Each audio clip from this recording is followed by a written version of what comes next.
Watching videos without subscribe is injurious to YouTubers மற்றும் உயிரை கொல்லும். தந்தை பெரியார் சமுதாயத்திலே ஒரு பெரிய புரட்சியை உருவாக்கினார்.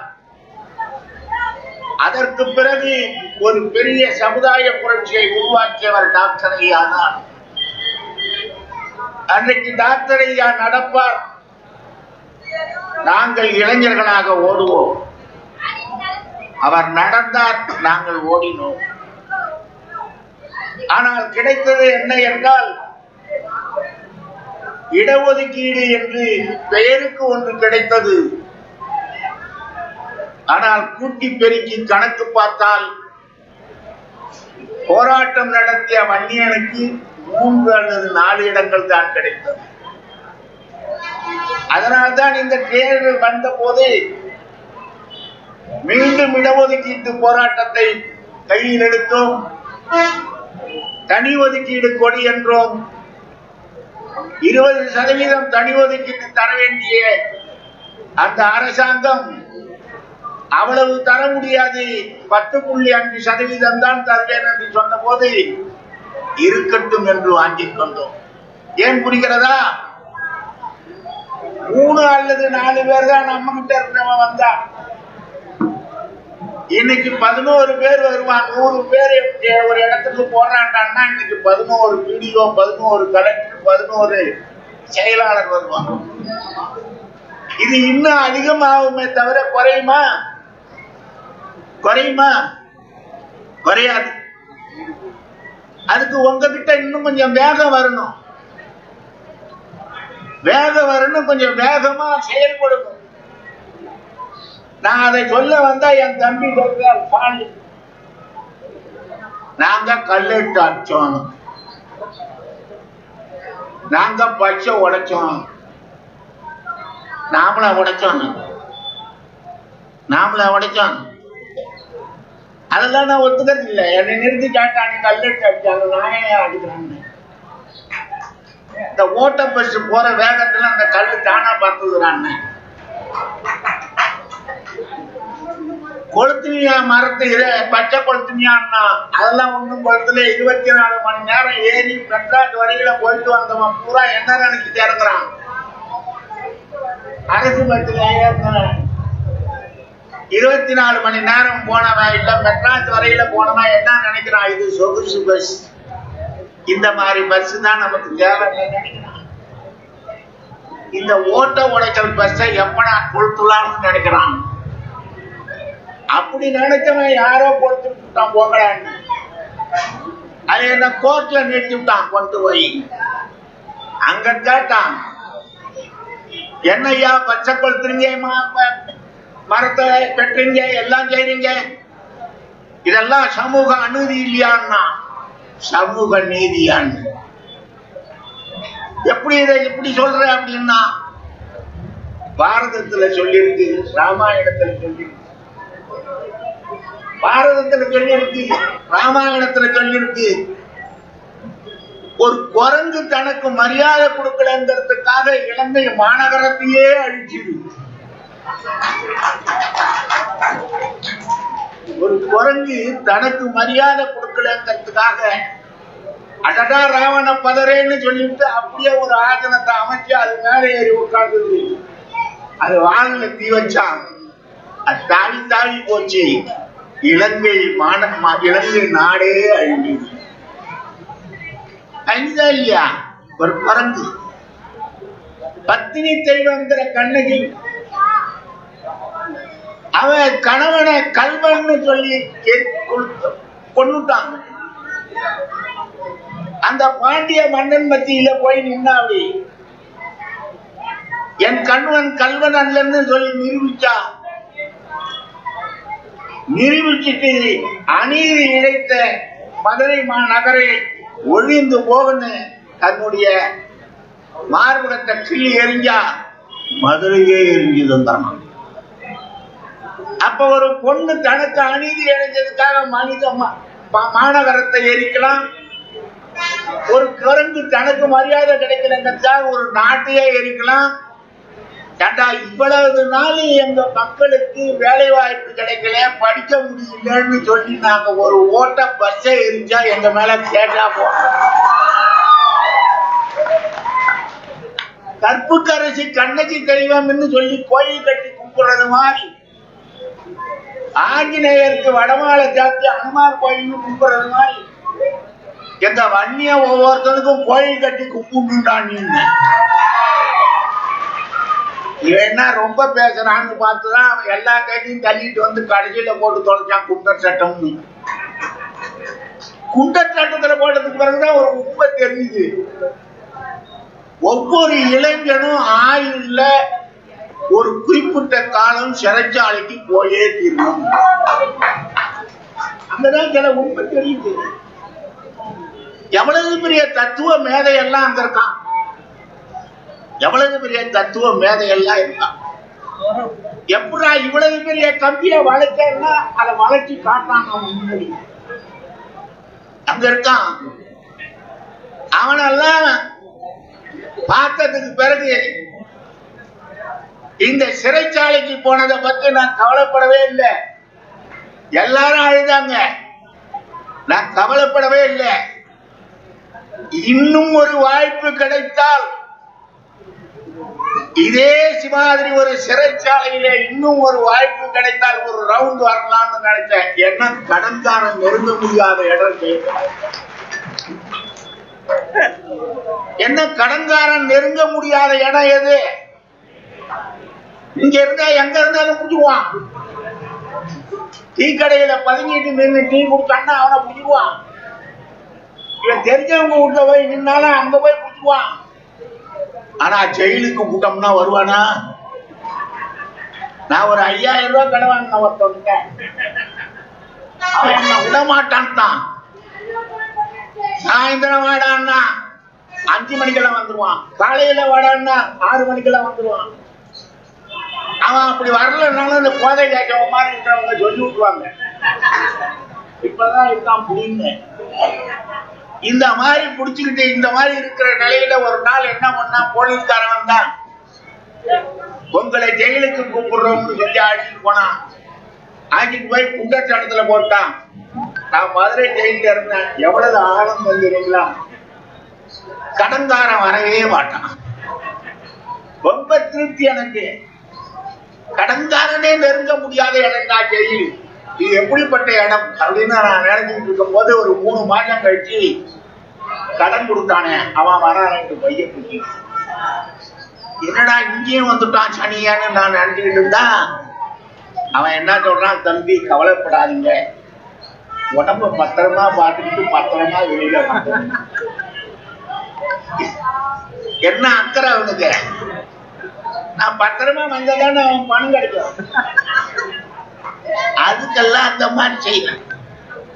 இது எதுக்காக சொல்ல வரேன்னு சொன்னா, நீங்கெல்லாம் படிக்கணும்னு சொல்லி இன்னைக்கு 10.5% வாங்கியிருக்கிறோம்.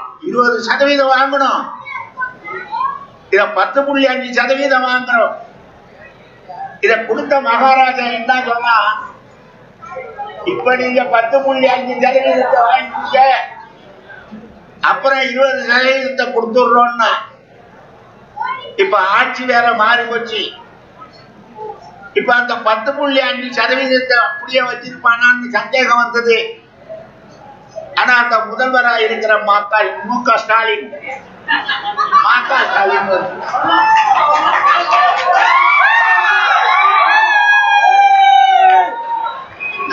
ஸ்டாலின் சொல்றதுக்கு வாய் எடுத்தா அது ம.க. ஸ்டாலின் வருது. இந்த மாதிரி அந்த மாதிரி வந்துருவாரு கொள்ளுங்க.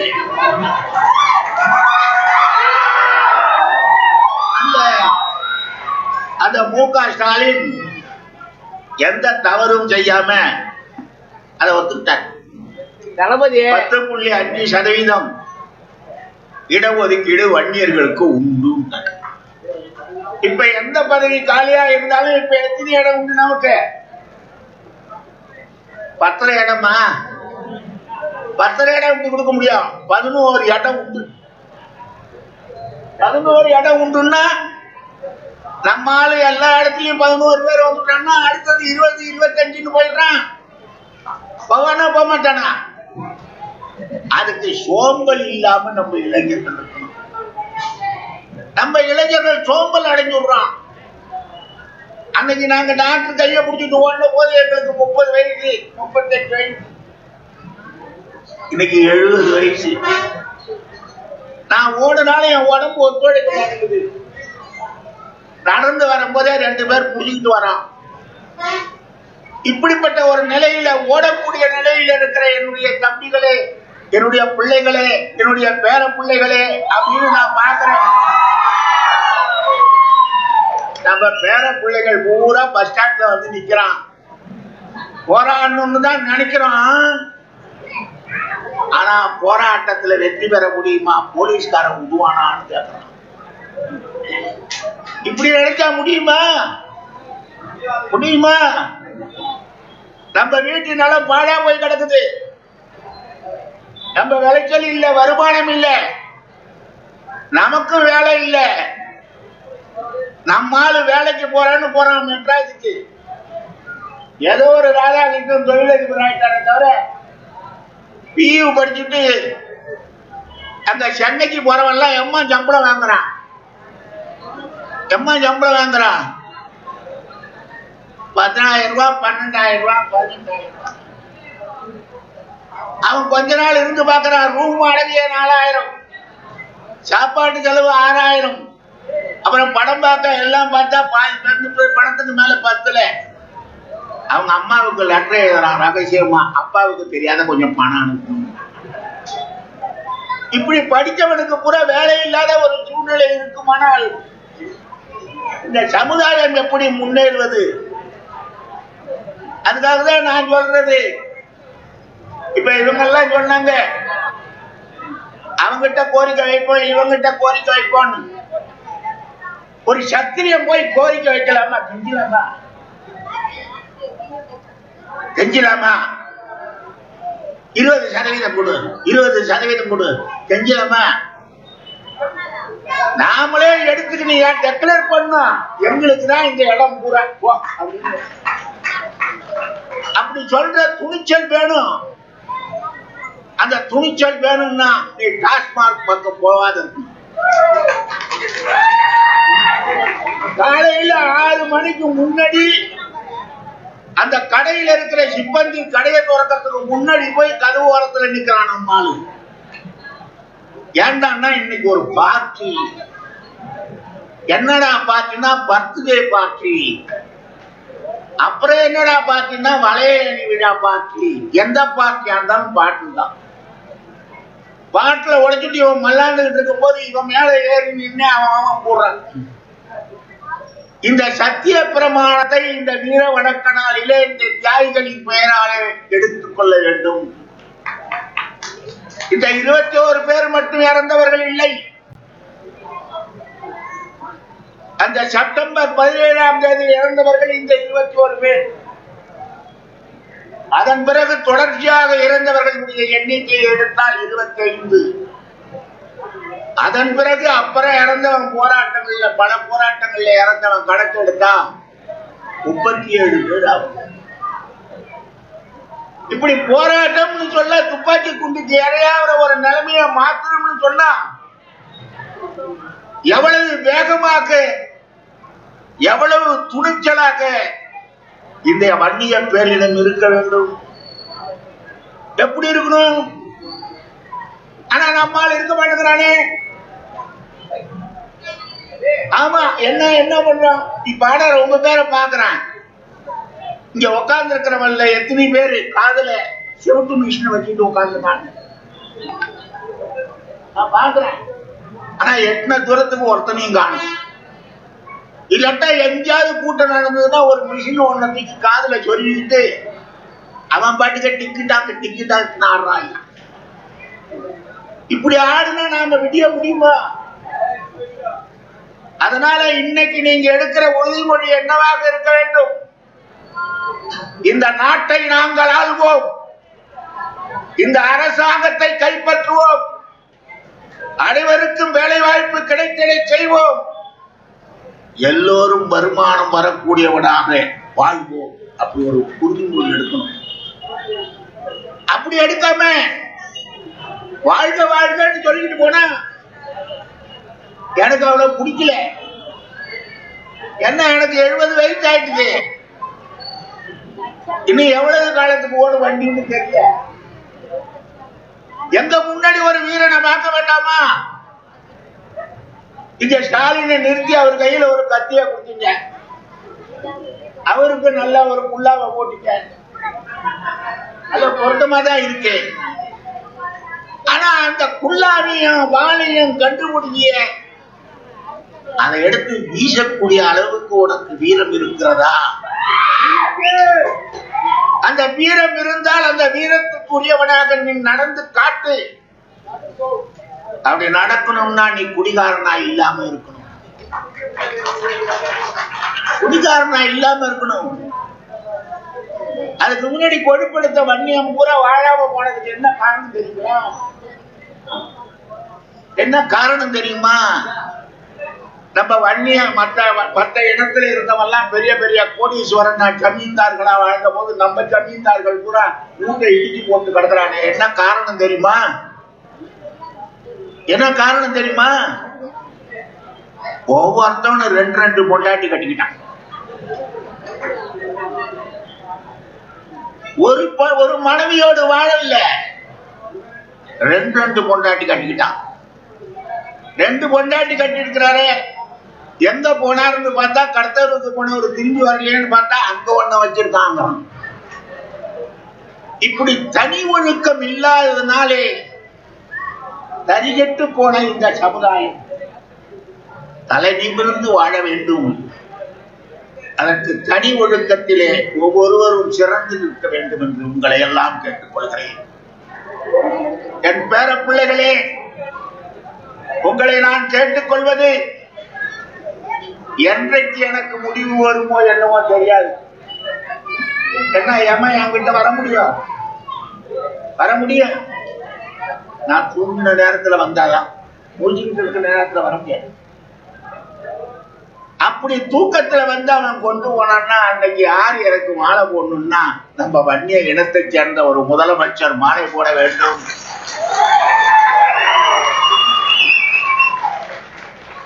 எங்க திரும்பினாலும் வன்னியர்கள் தான் போறாண்டா. கார்ல போறவன் வன்னியன், ஜீப்ல போறவன் வன்னியன்னு சொல்லணும். ஆனா இப்ப எங்க போறான் வன்னிய? நம்ம பஸ் போகுது, டவுன் பஸ், அதுல 4 ஆளா தொக்கிட்டு போறான், அதுல நான் கடைசியா தொங்குறவன் நம்ம வன்னிய. கரெக்டா கண்டுபிடிச்சுடலாம். யாரா ரோட்ல கால் தேய தேய அந்த பஸ்ல போறான்னு பார்த்தா அவன் வன்னியனா இருப்பான். அதே மாதிரி ஒரு ஊருக்கு போனோம், ஒரு ஆலமரத்தடி இருக்கு, அரண்ட மரத்தடி இருக்கு, அங்க எவனாவது படுத்து தூங்குறான்.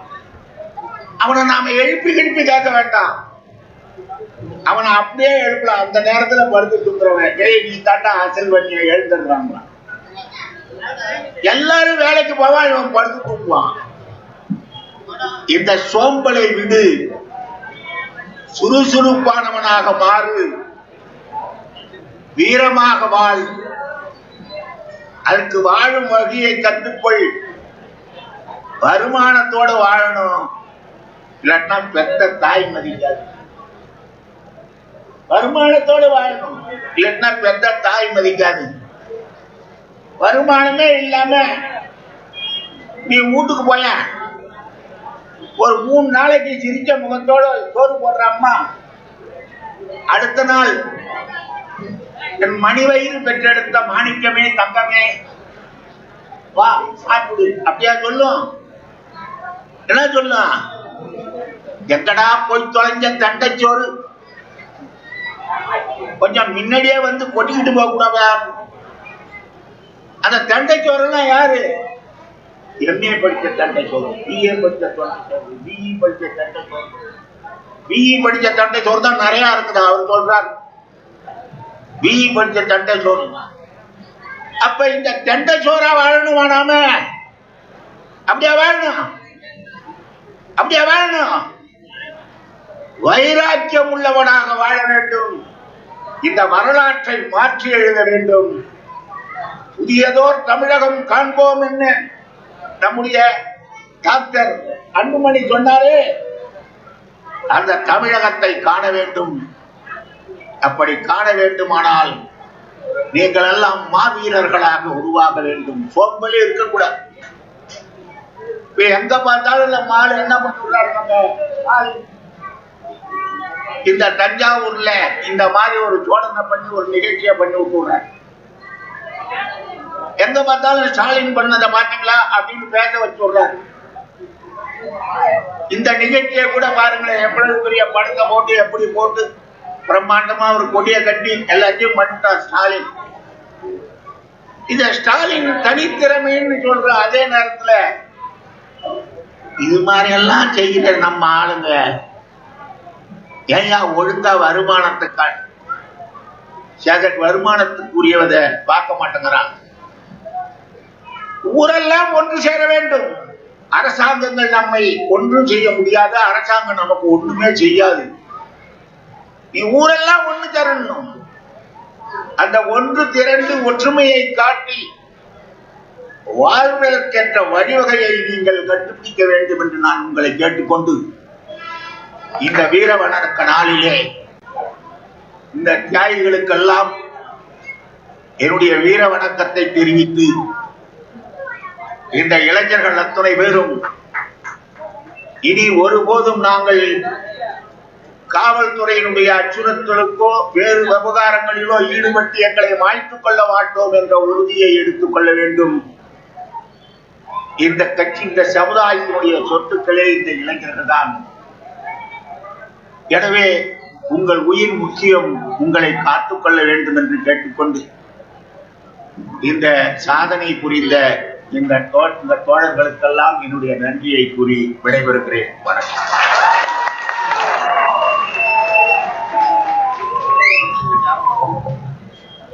பேர பிள்ளைகளுக்கு பெருமை மிகு அறிவுரைகளை வழங்கி சென்றிருக்கக்கூடிய பெருந்தலைவர் ஐயா அவர்களுக்கு நன்றியை தெரிவித்துக் கொள்கின்றோம். வன்னியர் சங்கத்தை முன்னெடுத்து சென்ற தலைவர்களில் ஒருவரான, இந்த மாவட்டத்தில் வளர்த்தெடுத்த தலைவர்களில் ஒருவரான ஐயா கோதைகேசவன் அவர்களுக்கு தற்பொழுது சிறப்பு செய்யப்படுகின்ற நிகழ்வினை பார்த்துக் கொண்டிருக்கிறீர்கள். அடுத்ததாக, இந்த இனத்தில் பிறந்ததற்காகவே கிடைக்க வேண்டிய பதவிகள் கூட காவு வாங்கப்பட்டன. ஆனால் மண்ணுக்கான கலையை, மக்கள் இசையை தமிழ் பெருங்குடி மக்களிடத்தில் கொண்டு நிறுத்துவதில் எவ்வித சமரசமும் செய்து கொள்ளாதவர் வன்னிய பேரினத்தினுடைய பேரரசர் அண்ணன் புஷ்பவனம் குப்புசாமி அவர்களும், அவர்தம் இணையர் இசை பேரரசியார் அன்னியார் அனிதா குப்புசாமி அவர்களும் இணைந்து வழங்கக்கூடிய சத்திரிய பேரினத்துக்கான சமூக நீதி எழுச்சி பேரிசை தற்பொழுது வர இருக்கிறது. உங்கள் பலத்த கரவொலிக்கிடையே அல்லாஹ் உற்சாகப்படுத்தி சத்திரிய பேரினத்துக்கான சமூக நீதி எழுச்சி இசையை வழங்குவதற்காக தமிழ் இசை பாணர் கலைமாமணி டாக்டர் புஷ்பவனம் குப்புசாமி, அனிதா குப்புசாமி அவர்கள் வர இருக்கிறார்கள். உங்கள் பலத்த கரவொலிக்கிடையே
Hello.